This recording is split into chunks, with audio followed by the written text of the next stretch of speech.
to move forward and not just end going, that was interesting and wow, he's an amazing man, or I wish I could do that, or whatever story that people develop in themselves.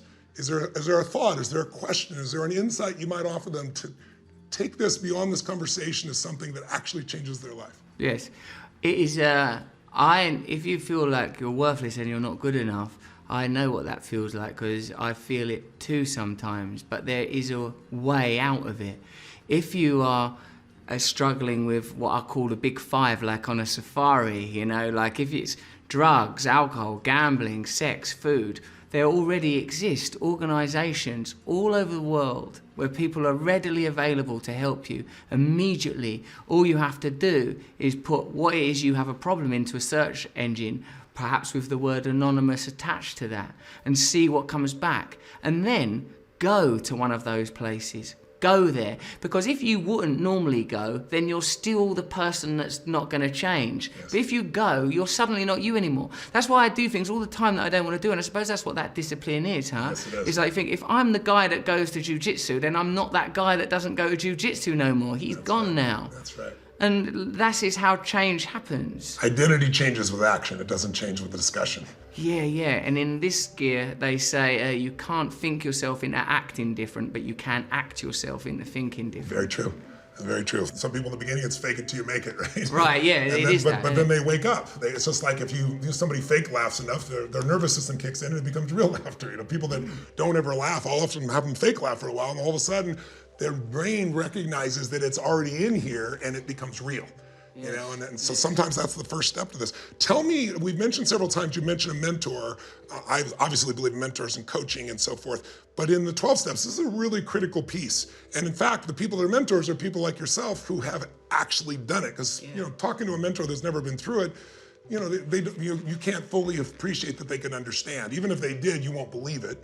And they probably don't have the ability to reach you at the same level. So how important have the mentors been in the 12-step program for you, and how do you look at mentors and how do you recommend people find a great mentor? Oh, it's invaluable. And it's if you're fortunate enough, again, to have an obvious addiction, which can be relationships, can be, you know, it doesn't need to be that you're hunched in a doorway, banging up, smacking at your arm, because, you know, otherwise you probably would have sold your phone that you're listening to this by now.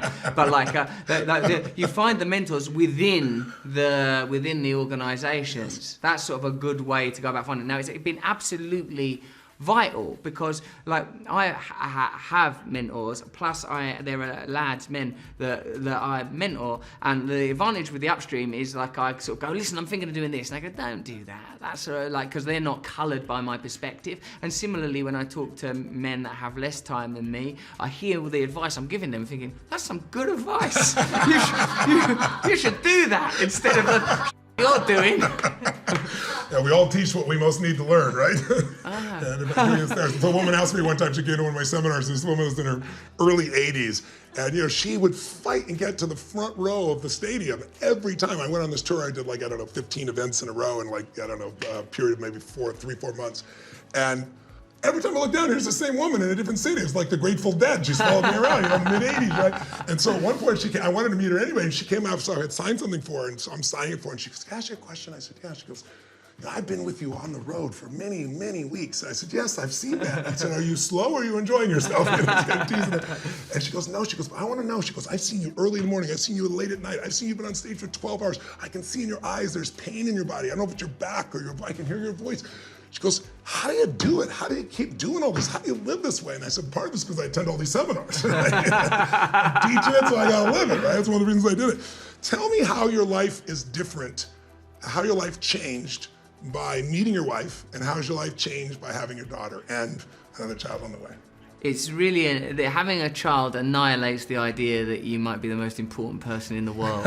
Like, it destroyed it in an instant. Like, oh, right, yeah, what I want is irrelevant. It's irrelevant, you feel it. Also, I felt an awakening at the birth that something sort of, it felt like biochemically kicked in, which perhaps is attainable spiritually, but in my case it needed to be literal, where I felt, oh my God, I'm just part of this. I felt, curiously, and I do talk about this elsewhere, that I felt like consciousness is more important than matter, because I saw her in the water when she was just and she seemed just like an object. And then when she was held by her mother, her eyes opened, And I felt, consciousness. Yes. Consciousness precedes matter. We are consciousness. This is what we are primarily. The consciousness is inhabiting the matter. It's puppeting the matter, tethered to it, welded to it, bonded to it, but it's the consciousness that is significant. And so I suppose what that felt like is that moment became alloyed to a spiritual realization. How it is on a practical level is that I have a wife that loves me, and as you said about yourself and your wife who I've had the privilege of meeting, that you are loved for your normalness, your ordinariness. The world can love that which is peculiar and spectacular and extraordinary about you.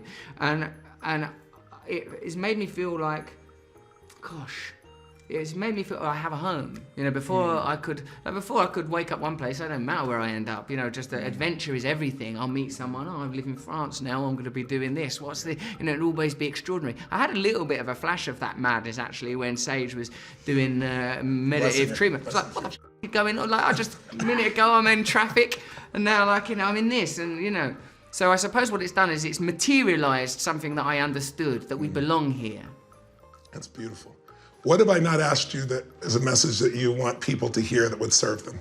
That at the point of vulnerability, there is great truth. That we're so keen to share the things about us that are powerful and that are beautiful and that are incredible. But it's in the vulnerability, in the brokenness, in the wound. That's where the beauty is. That's where the real beauty is. I can connect to anybody there. Yes. And when I'm in some moment of dispute with someone or I'm about to judge someone, I recognise that this person has known real pain. And if they were able to, in that moment, go, this thing happened to me, I'd go, oh, no, don't worry about it. Let's just deal with that. Let's just deal with that. Yeah. And that's the truest. It's nice to know that's the truest part of you. That the truest part of you is love and a desire to serve, and that all else will melt away and that will remain.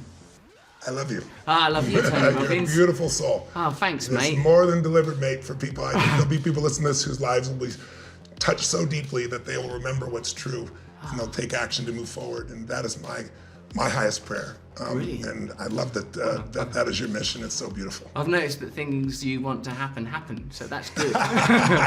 Seems to work well for you as well. Cheers, God bless you, my brother. Thank you. Thank you again for your time. Thank you. Cheers. The Tony Robbins Podcast is directed by Tony Robbins and hosted by Tony Robbins and Mary Buckheit. Anna York is the executive producer and steps in as occasional host. Digital editing by Jamie Carvajal.